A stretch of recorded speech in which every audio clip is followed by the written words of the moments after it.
What would you do if your neighbor, the man you shared bread with, suddenly picked up a machete and came after you? Not because you wronged him, but because of the God you worship.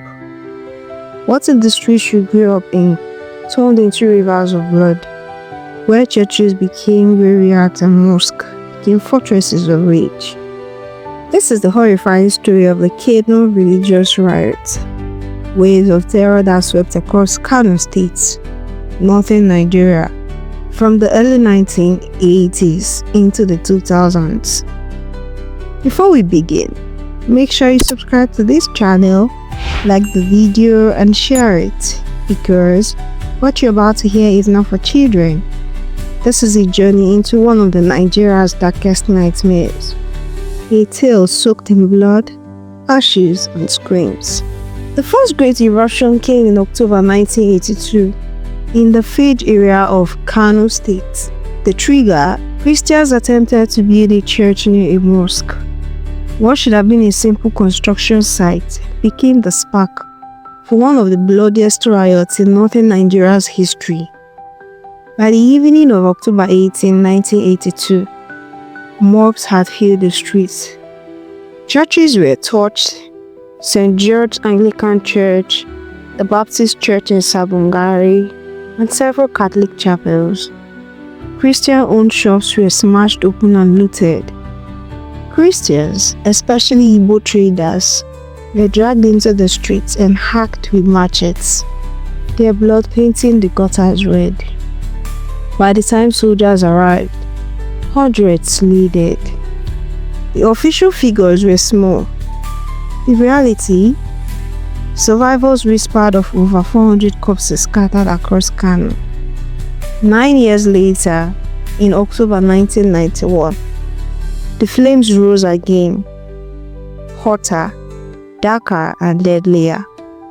This time, the spark was planned visit of Reinhard Bonnke, a German Pentecostal evangelist who came to preach in Kano. To Muslim extremists, his presence was an insult, a threat.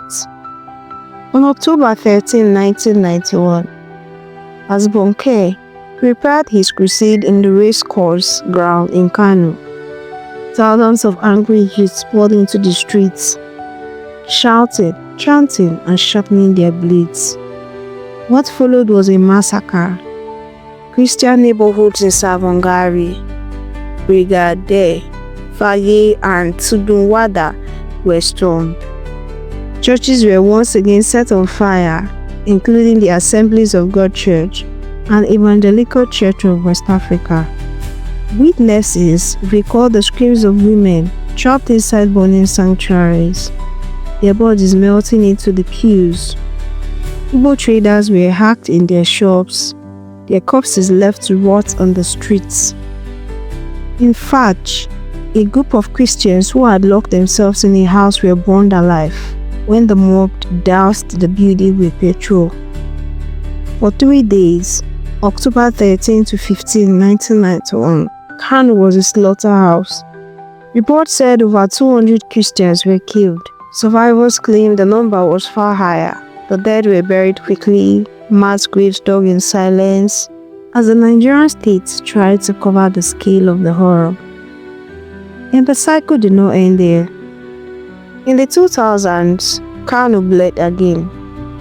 After the introduction of Sharia law in Zamfara state in 1999, religious tension spread across the north. In October 2001, Kano saw another wave of anti-Christian riots, this time sparked by protests over the bloodshed in Jos, Plateau State. Once more, Sabongari became the target. Once more, Igbo families paid the price in blood. Eyewitnesses recall mobs chanting Allahu Akbar as they stormed Christian districts, setting fire to houses while residents screamed inside. Official death tolls were vague, with human rights groups estimated hundreds killed in just days. Again, in 2004, following fresh riots in Plateau, Kano exploded with reprisal killings. By now, it was almost a growing tradition. Any spark anywhere in Nigeria could turn Kano into a killing field.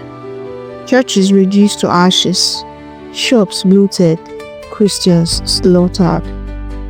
By the late 2000s, the story of Kano was one of scars that never healed. The streets of Sabongari, where Igbo traders once thrived, carried whispers of the dead. The blackened ruins of churches stood like tombstones.